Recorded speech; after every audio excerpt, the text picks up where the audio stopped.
One is the 2016 Fiat 500 Abarth, and first off, clutch.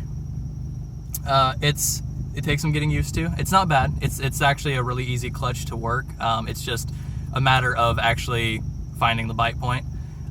It's really high up on the pedal. You barely push the pedal down, and you're ready to go for the next gear. So there might be some bunny hopping a little bit. I hope not too bad, but yeah, let's go ahead and get this one going. This car, the sound of it is fantastic. I like this car already. Like, I'm reconsidering my purchase of the Focus.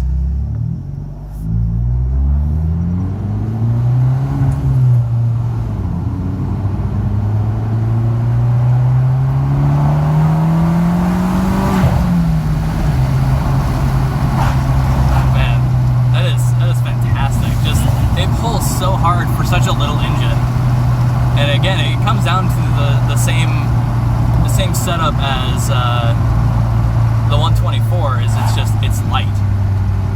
This car is, I think, a shade over 2,500 pounds, and it's so light that, of course, all that horsepower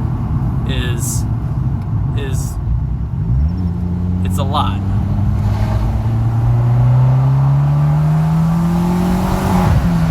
Torque steer is definitely noticeable. Being that it's front wheel drive, you know, you've got, for this one, it's 160 horsepower and 170 foot-pounds of torque going straight to the front wheels.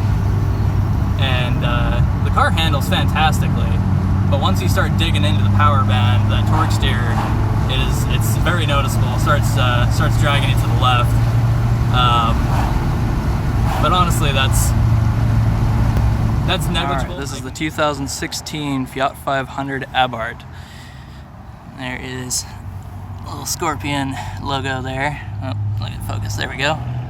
The Scorpion logo is actually the founder of Abarth. His astrological sign is Scorpio, so that is why there is a Scorpion logo for the Abarth.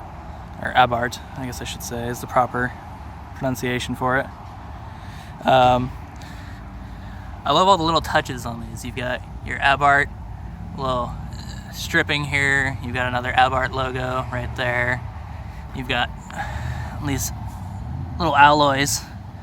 You've got the Abarth symbol right there in the middle.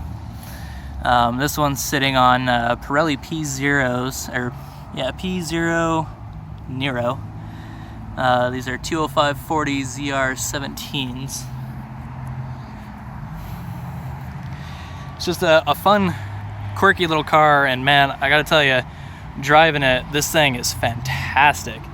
The pull that this has is unbelievable. The car weighs so little and has, I mean, it has a decent amount of horsepower and torque. Nothing crazy, but with how light it is, this thing just, man, it pulls. Underneath the hood, there's a 1.4 liter inline 4 turbocharged.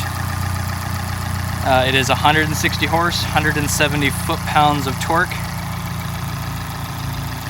And again, you got more of the Abarth touches with that cover there.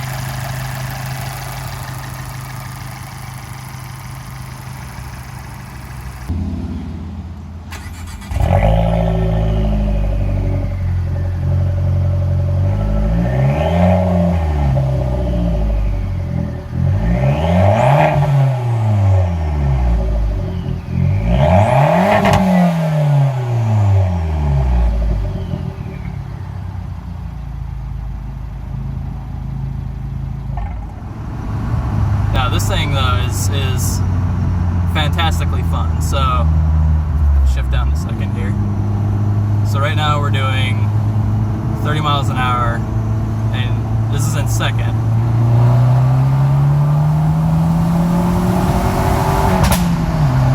You get those little crackles when you get up into the top, and it's just like, this car it's ridiculous. This car is,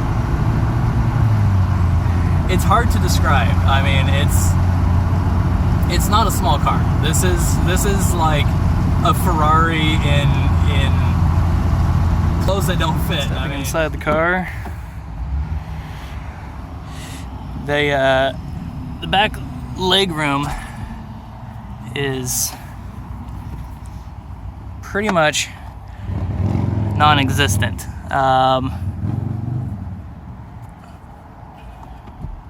Get this forward a little bit. I'm gonna climb into the back here if I can. Show you. Oh God. So the front seat I had set into the position where I was driving. As you can see, it's a little tight. I don't know what's going on with these back headrests. It's they might just need to be repositioned or something, but the way they're sitting right now, this one's digging directly into my back. Headroom is not great. You kind of got to lean forward to be comfortable back here. It's kind of interesting though. It's got these little handles for the seat release. And then in the front, let's get that back. All right, hopping inside, you've got the Abarth logo in the middle of the steering wheel. You've got this nice red stitching here. It's a flat bottom wheel. You got all of your controls here for your hands-free setup. Call, hang up, mute, voice. And you've got your cruise, on, off, cancel, up, down. Let's see, let me grab the key here. Turn this on. Alright, the instrument cluster. You've got tachometer.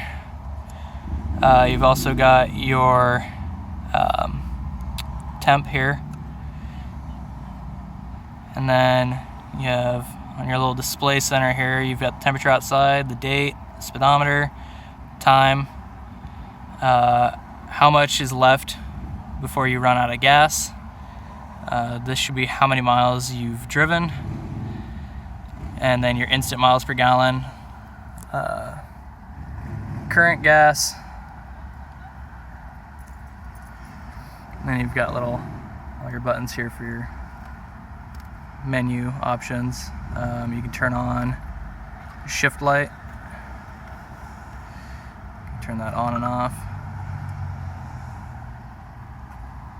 Buzzer volume. It's got all the different settings there. You've got your boost gauge over here. And then when you got the car in sport mode, sport lights on, and it changes. Here, I'll go show you the normal. This is your normal, and when you click it into sport mode, it changes the setup, adds little checker displays along here, and then it changes this to G meters. So you can actually see what your G-force you're pulling is, which is kind of interesting. In the center, you've got a little nav system. You've got map, which I think, yeah, this one does have navigation. You've got all your volume controls, power button. And then you've got sport mode, hazards, defroster, your climate control, heated seats. You've got your window switches here in the middle. They're not on the door. This is kind of like a PT Cruiser, but that's the only comparison I'm going to make between those cars, because this is definitely not a PT Cruiser. 5-speed manual, and it's got a nice feel to it. Decently short throws, but good feel. It's got a good weight to it. You got 2 cup holders down here, little storage spot, and then you got 2 more cup holders back here for the rear seats. The doors Storage on the doors is just map pocket, basically. You got your mirror controls and these nice chrome door handles here. We've got little map lights up here.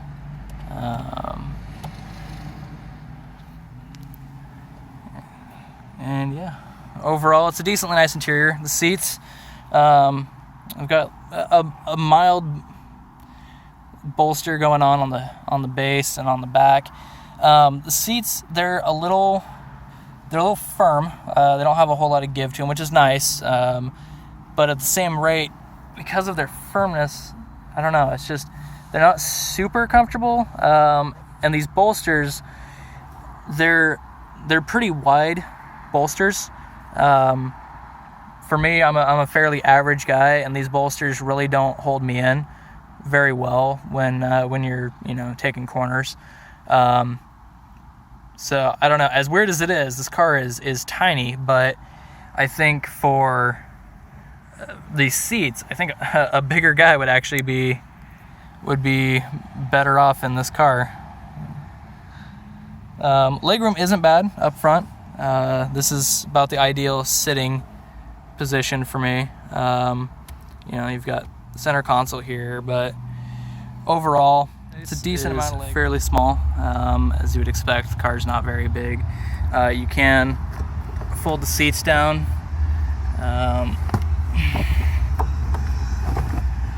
Pretty easily, just click of a button. Gives you a little more space. They don't fold flat, so you don't get quite as much room as you could, but either way, it gives you a little bit of extra space. This little shelf here can be removed. So I mean, not a lot, but you can fit, a luggage bag across here or something. You can do a little bit of grocery shopping. Alright guys, thanks for watching. Make sure to like and subscribe, and to stay up to date on the latest car reviews and all things automotive, keep it tuned to 060 Reviews.